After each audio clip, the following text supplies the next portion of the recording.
जिसको भगवान शिव अपने पास में रखे हैं, ये साधारण नहीं है।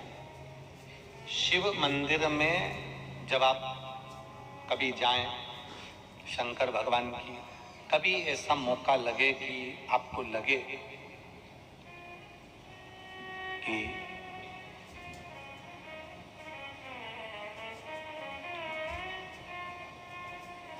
कहीं आपका यश कम हो रहा हो, आप जानते हो कि मुझको यह काम करवाना है और यह काम आगे हो ही नहीं रहा है, यह फाइल आगे बढ़ ही नहीं रही,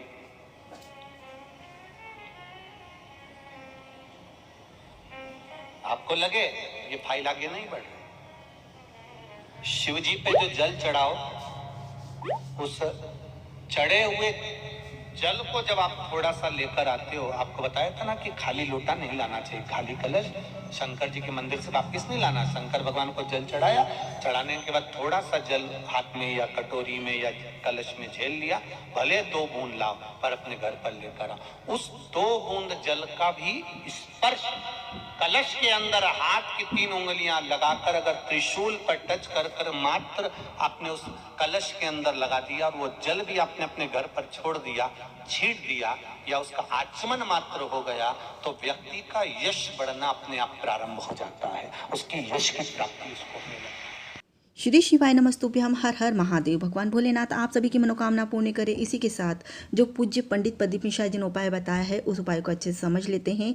अगर आपका यश कम हो रहा है, आपका कोई कार्य है जो अधूरा पड़ा है, पूर्ण नहीं हो रहा है, कोई कोर्ट संबंधित केस है, कोई फाइल है, आप आगे नहीं बढ़ रही है, तो आपको इस उपाय को करना चाहिए। तो समझ लीजिए किस तरह से करना है। उन्होंने बताया था कि जैसे कि हम शिव मंदिर जाते हैं, भगवान हनुमान जी का भी वहाँ पर जो मूर्ति है वह रहती है और उनकी स्थापना भी वहाँ रहती है। उनका स्मरण करते हुए भगवान शिव पर आप जल समर्पित कर दीजिए। उसके पश्चात जो जल अशोक सुंदरी से बहकर आता है, हम जल चढ़ाते हैं और अशोक सुंदरी के स्थान से जल बह के आता है, उसको हम लोटे में लेते हैं। तो आपका जो मनोकामना, जो अधूरा कार्य, उसको बोलते हुए तीनों उंगलियों को, आपकी जो 3 उंगलियां हैं, उनको उस लोटे में जो जल लिया ना, उस जल में आपको स्पर्श कराना है और उस जल से स्पर्श उंगलियों को, 3 उंगलियों को आपको त्रिशूल पे लगाना है और आपकी जो भी मनोकामना है, जो भी परेशानियां हैं, वो बोल दीजिए। उसके पश्चात आप घर पे आ जाइए।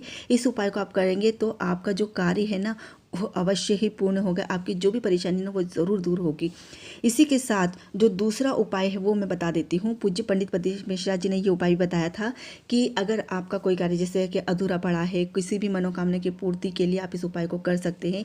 देखिए, भगवान शिव का जो है ना रोज़ श्रृंगार होता है और अभी सावन मास चल रहा है, तो शिव जी का श्रृंगार रोज़ सुबह शाम होता ही है। तो उस समय आपको क्या करना है, जब भगवान शिव जी का पूरा श्रृंगार हो जाता है, उसके पश्चात आपको एक माला लेके जानी है और इस माला को भगवान शिव जी के ऊपर समर्पित नहीं करनी है।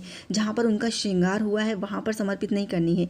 भगवान शिव जी के सम्मुख जो त्रिशूल रखा रहता है, वहाँ पर आपकी मनोकामना, जो भी परेशानी, जो भी दिक्कत है, उसको बोलते हुए ये माला को आप वहाँ पर समर्पित कर दीजिए, वहाँ पर लटका दीजिए। जो शिव जी के सम्मुख जो त्रिशूल रखा रहता है ना, वहाँ पर आप इसको पहना दीजिए। त्रिशूल पे पहनाना है अपनी मनोकामना बोलते हुए, क्योंकि भगवान शिव का जब श्रृंगार हो जाता है, उसके पश्चात हम श्रृंगार अगर माला पहनाएंगे तो श्रृंगार खराब हो जाएगा उनका। इस वजह से इस माला को आप शिव जी के शिवलिंग पर समर्पित ना करके त्रिशूल पर समर्पित करिए और अपनी मनोकामना, जो भी दिक्कत है, जो भी परेशानी है, वो बोलिए। इससे आपके जीवन की जो परेशानी है ना, वो बहुत जल्दी दूर होगी। आज मंगलवार का दिन है, संकट मोचन का दिन है। उनका स्मरण करते हुए इस उपाय को आप अवश्य करिएगा। सुबह शाम जब भी आपको टाइम मिले, उस समय जाकर शिव मंदिर में जाकर अपनी मनोकामना पूर्ति के लिए उपाय को करिएगा। उपाय जानकारी अगर अच्छे लगते हों तो कमेंट में श्री शिवाय नमस्तुभ्यम अवश्य लिखिएगा। कार्य सिद्ध होने पर भी श्री शिवाय नमस्तुभ्यम लिखिएगा। आपको उपाय जानकारी कैसे लगे कमेंट करके जरूर बताइएगा। फिर मिलती हूँ इसी तरह के उपाय जानकारियों के साथ में।